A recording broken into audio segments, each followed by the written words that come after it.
A real-world rescue. Judith Moritz, BBC News, Widnes.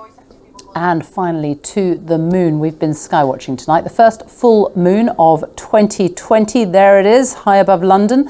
And it is also coinciding with the penumbral lunar eclipse. Helen Willetts is here. What is that? That's going to happen in about half an hour's time, isn't it? Beautiful view, isn't it? In the sky above, the clouds been coming and going. It's when the Earth, Sun and Moon are all aligned, so the moon will come into the outer shadow cast by the Earth. And so as it passes through, it becomes a little bit darker, and so we get that lunar eclipse, and that's what's going to happen. Go and have a look. If you can see it, of course, which of course we can here at London at the moment, but just a picture of the wild weather that's on its way in the next couple of days, queuing up in the Atlantic. Yes, you've guessed it. Low pressure, more weather fronts, so wind and rain. So already that's rain setting in across the western side of the UK. So unfortunately not such a great idea of going out viewing the moon here. One consolation this weekend is it should be quite mild. Those winds are coming in from the southwest. So for most of us, frost free. But this is how it's looking as we go through this evening and overnight.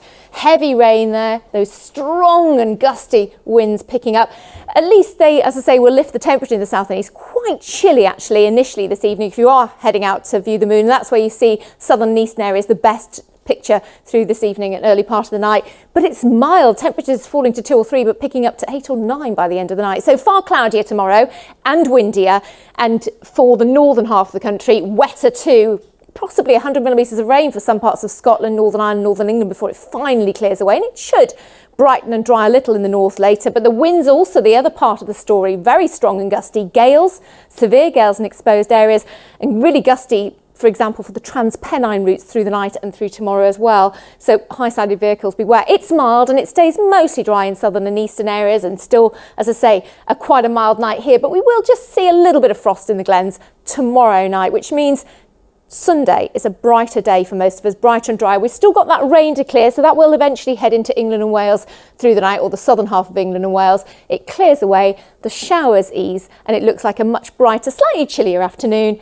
But let me show you what's on the way for Monday just before I go, because yes, we've got some more really nasty weather to come. This looks as if it will bring even windier weather, and it could be followed up by an equally nasty system on Tuesday. So potentially some stormy weather. Sophie. Helen, thank you.